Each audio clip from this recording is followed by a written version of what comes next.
Wassalamu ala habibi rabbil alamin Sayyidina Muhammadin wa ala alihi wa sahbihi ajma'in. Faqala al-musannif rahimahullahu ta'ala nafa'ana bihi wa bi'ulumihi wa bi'ulumi syekhina wa bi'ulumi al-ulama'il amilina fid daraini amin. Bab targhib fil amri bil ma'ruf wan nahyi 'anil munkar wa adabu dzalik. Bab tentang motivasi untuk amar ma'ruf, memerintahkan pada kebaikan, wan nahyi 'anil munkar, mencegah kemungkaran, wa adabu dzalik, dan adabnya. Qala Allah Ta'ala, wal takum minkum ummatun yad'una ilal khairi wa ya'muruna bil ma'ruf wa yanhauna 'anil munkar wa ulaika humul muflihun. Surah Ali Imran ayat 104. Allah Ta'ala berfirman, wal takum minkum, hendaknya ada di antara kalian ummatun, sekelompok orang, yad'una ilal khair, mengajak pada kebaikan, wa ya'muruna bil ma'ruf, dan memerintahkan pada kebenaran, kebaikan, wa yanhauna 'anil munkar, dan mencegah kemungkaran, wa ulaika humul muflihun, dan mereka itulah orang-orang yang beruntung. Jadi di dalam ayat ini Allah menjelaskan siapa orang yang beruntung. Orang yang beruntung adalah sekelompok orang yang mengajak pada kebaikan, memerintahkan pada sesuatu yang baik, mencegah kemungkaran. Mereka orang yang beruntung. Dan itu perintah dari Allah. Hendaknya setiap masa, setiap zaman itu ada sekelompok orang seperti itu. Amar ma'ruf, nahi mungkar. Harus ada. Kalau hanya amar ma'ruf saja tanpa nahi mungkar bisa bahaya. Kenapa? Bisa turun musibah nanti. Maksiat dibiarkan. Maksiat itu mengundang bencana. Maksiat itu mengundang musibah. Kalau dibiarkan, tidak dicegah, itu kemaksiatan, turun bencana, yang kena bukan hanya orang yang maksiat, semuanya kena. Di dalam Al-Quran Allah berfirman, wattaqu fitnatan la tusibannal ladzina zalamu minkum khassah wa'lamu annallaha syadidul iqab. Apa kata Allah? Wattaqu fitnatan, dan takutlah kalian kepada musibah bencana.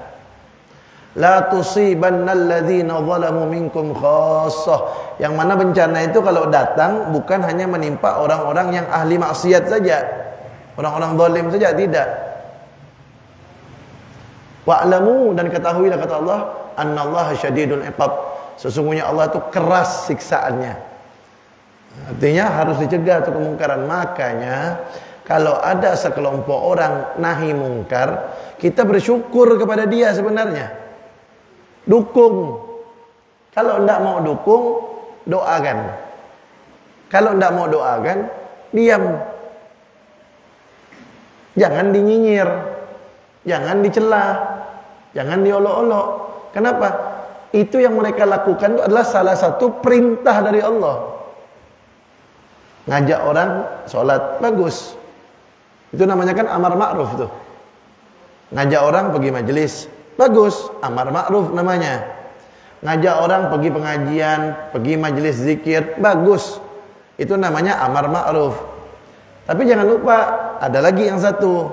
Kalau jadi orang beruntung, bukan hanya amar ma'ruf, nahi mungkar, cegah kemungkaran. Ada tempat maksiat, datangi, kasih tahu baik-baik dulu, suruh tutup tempat maksiat. Kenapa? Karena dapat mengundang bencana. Kalau masih, laporkan kepada pihak yang berwajib, kan begitu. Nah, kalau masih lagi, harus terpaksa, orang kampung harus menutupnya. Terpaksa, orang-orang harus menutupnya. Kenapa? Karena kalau tidak, turun bencana, bukan hanya dia yang kena musibah. Sekampung bisa kena. Kalau sekampung kena, anak kita kena, istri kita kena. Apalagi kalau ada orang tua kita kena. Karena auzubillahi min dzalik. Kalau kita sayang sama keluarga kita, Misalnya kita tak sayang sama orang, emang sama keluarga kita tidak sayang nggak? Nah, kalau kita mau cegah bencana itu tidak datang dari keluarga kita kepada keluarga kita, cegah tuh kemungkaran. Saya ulangi lagi, bersyukur kalau ada sekelompok orang yang nahi mungkar. Syukur, kenapa? Sudah mewakili kita untuk mencegah datangnya bala dari Allah Subhanahu wa taala.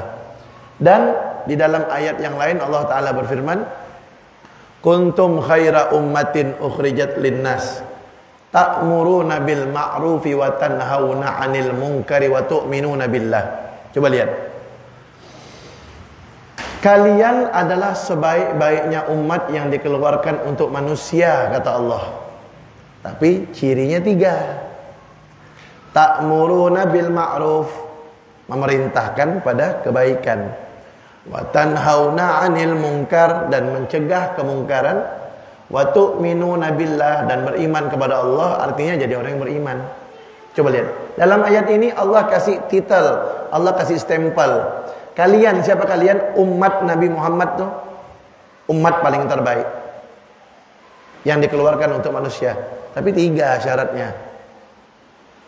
Ta'muruna bil ma'ruf, mengajak orang berbuat baik, wa tanhauna 'anil munkar, mencegah kemungkaran, wa tu'minuna billah, beriman kepada Allah, jadi orang yang beriman. Artinya kalau ingin jadi umat Nabi yang terbaik, 3-3-nya ini harus dipenuhi. Itu dalam ayat tersebut. Kalau dalam ayat ini, wal takum minkum ummatu yad'una ilal khairi wa ya'muruna bil ma'ruf wa yanhauna 'anil munkar wa ulaika humul muflihun. Dan hendaknya ada di antara kalian sekelompok orang yang mengajak pada kebaikan, memerintahkan pada kebaikan, mencegah kemungkaran. Mereka lah orang-orang yang beruntung, kata Allah. Berarti orang yang amar ma'ruf nahi mungkar dan dia beriman adalah umat Nabi yang paling terbaik dan orang-orang yang beruntung. Yang bilang siapa? Allah dalam Al-Quran. Apakah kita tidak mau menjadi umat Nabi yang terbaik? Apakah kita tidak mau menjadi hamba Allah yang beruntung? Itu syaratnya. Beriman, ya kan? Amar ma'ruf nahi mungkar dan beriman. Jadi umat yang terbaik dan orang yang beruntung, hamba Allah yang beruntung. Kadang-kadang ada orang nahi mungkar dinyinyir. Yang namanya amar ma'ruf itu betul. Amar ma'ruf itu harus lemah lembut, ya kan? Kita ngajak orang untuk majelis taklim, ngajak orang majelis zikir, ngajak orang ke masjid, ya pelan-pelan. Nama aja amar ma'ruf. Tapi yang namanya nahi mungkar, mencegah kemungkaran itu harus tegas. Kemudian jihad harus keras. Amar ma'ruf, ngajak orang kebaikan, lemah lembut, betul. Kalau ada ulama yang lemah lembut, ngajak orang pada kebaikan, lemah lembut, bagus. Tapi kalau ada ulama yang nahi mungkar, tegas, jangan disalahkan. Itu juga perintah Allah, ajaran Nabi. Nabi Muhammad dulu tahu, pernah menghancurkan masjid Dirar. Masjid nih, masjid. Apalagi lokalisasi, apalagi pabrik minuman keras. Masjid dihancurkan Nabi. Kenapa? Karena digunakan oleh orang-orang munafik untuk memecah belah umat Islam. Dihancurkan sama Nabi. Apa Nabi salah tuh? Kalau Nabi salah, siapa lagi yang mau dituntun menjadi panutan kita? Siapa lagi yang menjadi tuntunan panutan kita? Laqad kana lakum fi Rasulillahi uswatun hasanah. Sungguh kata Allah telah ada bagi kalian pada Rasulullah suri tauladan yang baik. Itulah suri tauladan, tegas. Tegas beliau nahi mungkar, dirobohkan masjidnya. Kemudian berjihad. Nabi Muhammad berjihad 27 kali dalam riwayat. Yang namanya jihad masa ada lemah lembut? Silakan kamu pukul dulu. Mana ada orang jihad macam itu? Habis kepala kita kena tebas. Yang namanya jihad kan harus keras. Nah, jadi harus kita cerdas berpikir. Ada ulama amar ma'ruf, dah biarkan dia, lemah lembut. Ada ulama nahi mungkar, dah biarkan dia. Ada yang berjihad membela agama Allah, melawan orang kafir yang jahat, dah biarkan dia. Setiap antara mereka jangan saling menyalahkan. Jangan yang amar ma'ruf, dakwah dengan lemah lembut menyalahkan. Apa itu nahi mungkar tuh? Keras benar gak? Tak boleh. Bersyukur ada orang nahi mungkar. Yang nahi mungkar tak boleh merendahkan, menjelekkan yang amar ma'ruf. Ulama itu lembut, penakut, tidak berani. Tidak boleh gitu. Masing-masing udah ada jalannya. Kalau yang bisa tiga-tiganya lebih bagus. Bisa amar ma'ruf dengan lemah lembut, bisa nahi mungkar dengan tegas, bisa jihad dengan keras, itu sempurna. Tapi kalau tidak bisa, ya memang minimal pada porsinya masing-masing gitu. Nah, jadi kita jangan mau ya, kita orang Islam jangan mau diadu domba. Kita orang Islam jangan mau diarahkan untuk membenci ulama yang satu, menyenangi ulama yang ini. Diarahkan, oh kita ikuti ulama itu aja, itu sejuk, itu lembut, yang itu jangan, itu keras, jangan. Makanya kita tuh dikasih tahu sama Allah, ada amar ma'ruf, ada nahi mungkar. Mikir nih, kita mikir, jadi orang cerdas. Itu Habib yang lembut, kiai yang lembut, orang alim, ustadz yang lembut, berarti dia amar ma'ruf, bagus. Nahi mungkar, bagus juga, perintah dari Allah semuanya. Nah, jangan mau kita tuh, kadang-kadang di medsos tuh kan kita lihat kan, ketika dia melihat ada ceramah Habib yang lemah lembut, netizen mulai komen. Itu kadang-kadang provokator. Apa dia bilang? Oh, ini kiai kayak gini nih, Habib kayak gini, orang alim kayak gini nih, ustadz kayak gini nih yang bagus nih, menyejukkan umat. Jangan menjadi orang alim yang keras. Itu tuh provokator tuh. Itu ingin membutakan orang Islam terhadap ajaran Islam. Nanti kita bisa terbawa tuh, orang bodoh, orang yang awam, tidak tahu tentang ilmu agama. Oh iya ya, apa itu tegas? Padahal nahi mungkar itu juga ajaran Allah Subhanahu wa taala. Nah, jangan mau kita dibodoh-bodohkan oleh mereka. Itu penyesatan semuanya. Ingat Nabi. Nabi pernah hancurkan masjid. Nabi pernah berjihad 27 kali. Nah, ingat itu aja. Nabi itu contohnya. Kemudian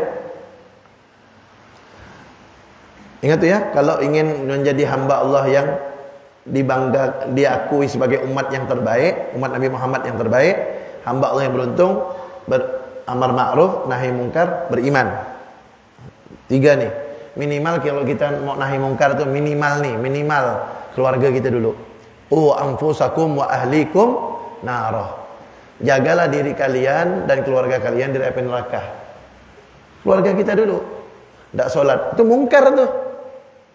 Anak umur 7 tahun kan suruh sholat, suruh puasa kalau mampu, suruh sholat 5 waktu. 10 tahun kalau tidak mau sholat, tidak mau puasa, pukul yang mendidik. Kalau udah balik, dalam kitab An-Nasihah Diniyah yang dikarang oleh Habib Abdullah bin Al-Haddad Wali Kutub bilang begini, kalau ada anak sudah balik, suruh sholat, tidak mau, kata beliau, 1, nasihatkan. Kalau masih tidak sholat, 2, marahkan. Marahkan dia melebihi marahnya kita kalau dia menghancurkan atau merusak barang yang paling kita suka. Apa misalnya? Barang yang paling kita suka, misalnya baru beli mobil baru. Kalau dia mecahkan kaca mobil kita yang baru, misalnya ada seorang ayah beli mobil baru, dipecahkan sama anaknya kaca mobilnya, marah ayahnya luar biasa, apalagi mobil kredit, dipecahkan, marah ayahnya. Kalau anaknya meninggalkan sholat, harus lebih marah daripada anak itu memecahkan mobil. Kalau marahnya tidak lebih dari marahnya anak itu memecahkan mobil atau merusak barang yang paling dia sukai, marahnya tidak lebih ketika dia meninggalkan sholat, maka berarti orang tua itu telah menghina, merendahkan haknya Allah. Ada orang tua lagi beli TV, sudah beli TV baru, sama anaknya dipecahkan, kan marah tuh orang tuanya, marah luar biasa. Kalau anaknya meninggalkan sholat, harus lebih marah. Kalau tidak seperti itu marahnya atau tidak lebih marah, biasa-biasa saja, berarti dia telah merendahkan haknya Allah. Kenapa? TV marahnya luar biasa. Ini tidak sholat, nih haknya Allah. Tidak marah seperti itu dia telah merendahkan haknya Allah. Arti dia merendahkan sholat perintah Allah dibanding TV, dibanding kaca mobil. Hati-hati itu. Yang kedua kata beliau dalam kitab An-Nasihah Diniyah, kalau ada anak udah balik tidak sholat, 1, nasihatkan. Masih tidak sholat, 2, marahkan melebihi marah Kalau dia menghancurkan, merusak barang yang disukai. Kalau masih tidak sholat juga, sudah dimarahkan. Yang ketiga, pukul. Udah dipukul, masih juga tidak sholat, atau sholatnya bolong-bolong. Setelah dipukul, ini yang keempat kata beliau. Ini yang ngomong wali kutub, pimpinannya para wali pada masanya, Al-Habib Abdullah Al-Haddad dalam kitab Nasaihud Diniyah. Itu beliau, kata beliau, kalau sudah nasihati, dimarahkan, dipukul. Yang keempat, kalau dia masih udah dipukul, masih tidak sholat. Yang keempat, fatrudhu, kata beliau, usir dari rumah. Tidak sampai di situ. Apa kata beliau? Fa innahu syaitan la khaira fihi wala barakah. Karena sungguhnya itu bukan anak, tapi itu setan. Tidak ada kebaikan, tidak ada keberkahannya. Na'udzubillah min dzalik. Itu anak, tidak ada kebaikannya, tidak ada keberkahannya. Itu setan, kata beliau. Ini yang ngomong bukan orang sembarangan. Ini yang ngomong wali Allah dan bukan wali biasa. Al-Qutub, pimpinannya para wali. Kata beliau, itu setan, bukan anak. Tidak ada kebaikan, tidak ada keberkahan. Apa cukup sampai di situ? Belum. Yang kelima, kata beliau, tahrumu muasyaratuhu wa muwalatuh. Haram bergaul dengan anak itu. Haram membiayakannya, haram. Jadi orang tua bergaul dengan anaknya yang seperti itu, meninggalkan sholat itu, hukumnya haram. Dan membiayakannya haram. Ngasih dia makan haram, tidak boleh. Ngasih dia duit jajan haram. Ngasih dia pakaian haram, tidak boleh. Haram hukumnya. Dosa orang tua ngasih dia. Itu yang kelima. Yang keenam, apa kata beliau? Tajibu muqata'atuhu wa mu'adatuh. Wajib memutuskan tali silaturahmi kepada anak itu dan wajib memusuhinya. Padahal yang namanya memutuskan tali silaturahmi itu tidak boleh. Tapi karena dia sudah menentang ajaran Allah, bukan hanya tidak boleh, wajib memutuskan silaturahmi dan wajib untuk memusuhinya. Begitu ajaran Islam. Anak itu, anak sendiri, anak kandung, itu ajaran Islam. Apa dibilang kasar seperti itu? Apa dibilang tidak lemah lembut? Apa dibilang tidak rahmatan lil alamin? Itulah rahmatan lil alamin. Jadi orang sekarang banyak mempelesetkan rahmatan lil alamin. Wa ma arsalnaka illa rahmatan lil alamin. Kan begitu. Dan tidaklah kami utus engkau, yaitu Nabi Muhammad, kecuali rahmat bagi alam semesta. Apa itu rahmat bagi alam semesta? Amar ma'ruf, lembut. Nahi mungkar, tegas. Jihad, keras. Itulah rahmatan lil alamin. Kan begitu kehidupan Nabi Muhammad. Beliau berdakwah lemah lembut. Rahmatan lil alamin itu siapa? Kan Nabi Muhammad. Nah, lihat kehidupannya. Beliau amar ma'ruf, ngajak orang berbuat baik, lemah lembut. Tapi ketika beliau nahi mungkar, beliau tegas. Masjid aja dirobohkan sama beliau, Masjid Dirar. Ketika beliau jihad, keras. Itulah definisi rahmatan lil alamin. Nabi Muhammad kalau urusan pribadi tidak pernah marah. Tapi kalau urusan agama jangan macam-macam. Fa idza dhuyya haqqullah lam yaqum ahadun li ghadabih. Kalau haknya Allah yang dihina, yang dilecehkan, tidak ada seorang pun yang dapat mencegah kemarahan Nabi Muhammad sallallahu alaihi wasallam. Nah, makanya kalau ada ulama yang amar ma'ruf, lemah lembut, biarkan, bagus. Yang nahi mungkar tegas, bagus. Yang jihad melawan orang kafir yang jahat dengan keras, bagus. Yang penting jangan saling menyalahkan. Dan kita jangan ikut-ikutan nyinyir, jangan ikut-ikutan merendahkan, melecehkan. Yang bisa tiga-tiganya, amar ma'ruf dengan lemah lembut, nahi mungkar dengan tegas, jihad dengan keras, bagus, sempurna. Yang tidak bisa, udah pada bidangnya masing-masing. Jangan saling menyalahkan. Karena semuanya sudah dicontohkan Nabi Muhammad SAW. Dan itulah realisasi daripada rahmatan lil alamin. Itu realisasinya. Bukan rahmatan lil alamin itu diartikan lembut terus. Bukan. Nah, jadi jangan salah dipahami. Wa qala ta'ala, dan Allah Ta'ala berfirman, faqula lahu qawlan layyinan la'allahu yatadhakkaru aw yakhsha. Faqula, maka katakanlah lahu kepadanya. Nah, kepada siapa ini? Ini Allah memerintahkan Nabi Musa dan Nabi Harun. Faqula, maka katakanlah lahu kepada Fir'aun qawlan layyina, perkataan yang lembut. La'allahu, mungkin saja yatadzakkar, dia ingat, au yakhsha, atau dia takut kepada Allah. Ngajak berbuat baik dengan lemah lembut. Wa qala ta'ala, dan Allah Ta'ala berfirman, fa bima rahmatin minallahi linta lahum walau kunta faddan ghalidhal qalbi lam faddu min hawlik. Allah Ta'ala berfirman, dan dengan rahmat Allah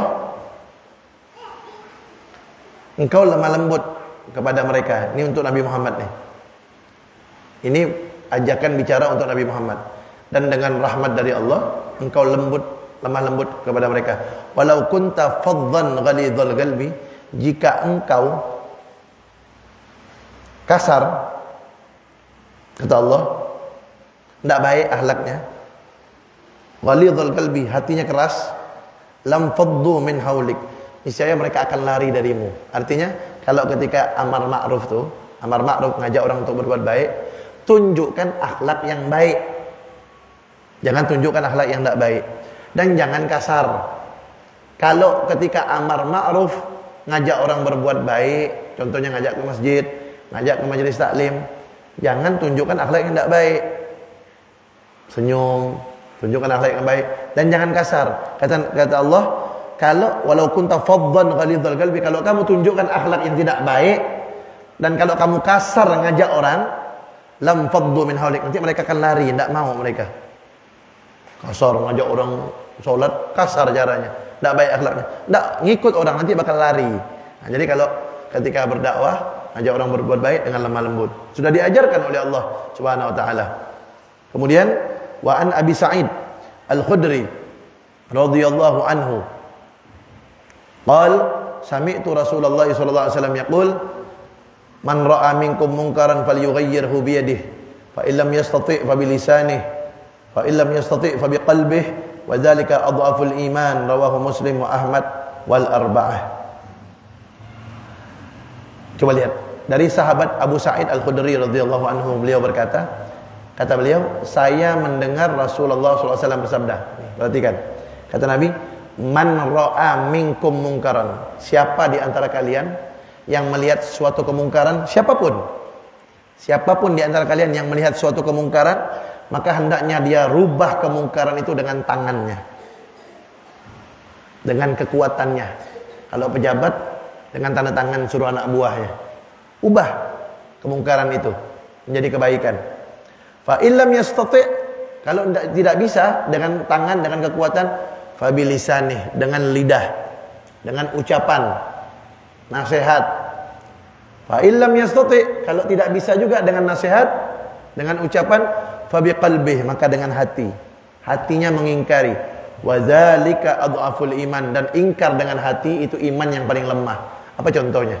Contoh, ada seseorang melihat kemungkaran, misal di kampung dia ada orang mabuk-mabukan, dia ngelihat, kalau dia bisa merubah dengan kekuatannya, suruh bubar langsung, itu lebih bagus, bubar.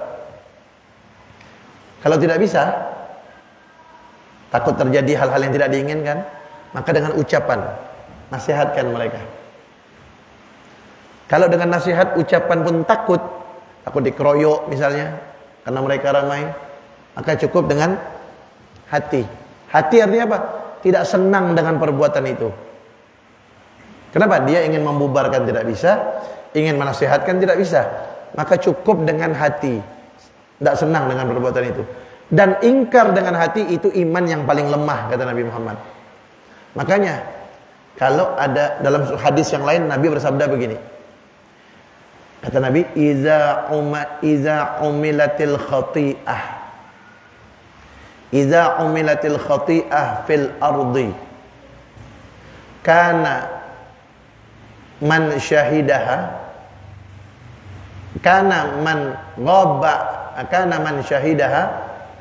fakarihaha kaman ghaba anha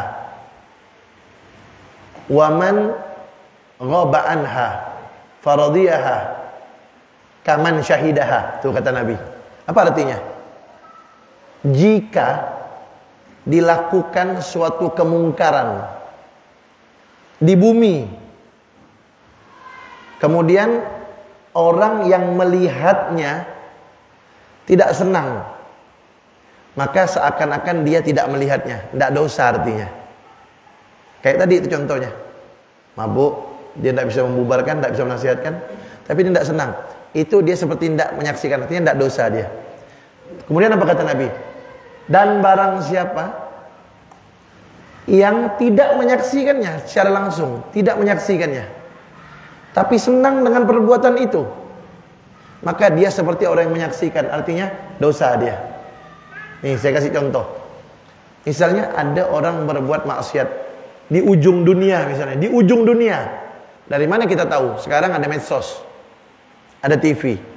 Kita lihat ada perbuatan maksiat, misalnya ada pesta mabuk-mabukan atau pesta zina, naudzubillah min dzalik, misalnya di ujung bumi, di luar negeri, jauh. Kita ngelihatnya senang dengan perbuatan mereka. Yang ngelihat dan senang, walaupun dia tidak ada di situ, dapat dosanya. Tapi yang menyaksikan di situ, tidak senang, kemudian dia tinggalkan, dia seperti tidak menyaksikan, tidak dosa aja. Nah, jadi intinya, terutama kalau kita nonton medsos dia di TV, kita ngelihat di situ ada tampilan-tampilan kemungkaran. Contoh, ada gayanya terlempai-lempai, bencong, itu kan dilaknat sama Allah. La'anallahul mutasyabbihin minar rijal bin nisa wal mutasyabbihat minan nisa bir rijal, kata Nabi. Allah melaknat laki-laki yang menyerupai perempuan dan perempuan menyerupai laki-laki. Laki-laki yang bergaya perempuan, perempuan bergaya laki-laki. Itu dilaknat oleh Allah. Seperti contohnya pagi yanto, malam yanti. Nah, itu dilaknat sama Allah. Tahu-tahu masuk TV. Jangan ditonton. Kalau makin ditonton kan naik ratingnya. Jangan ditonton.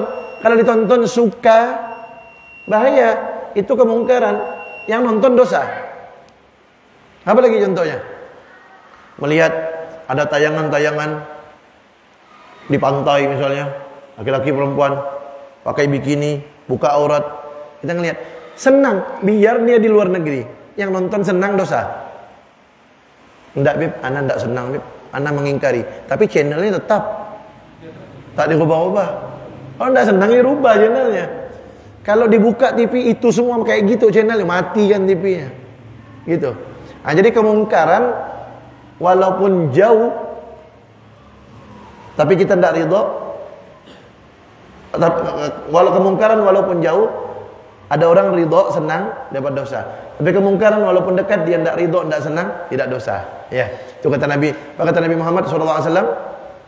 Idza umilatil khati'ah fil ardi, kana man syahidaha fakarihaha kaman ghaba anha.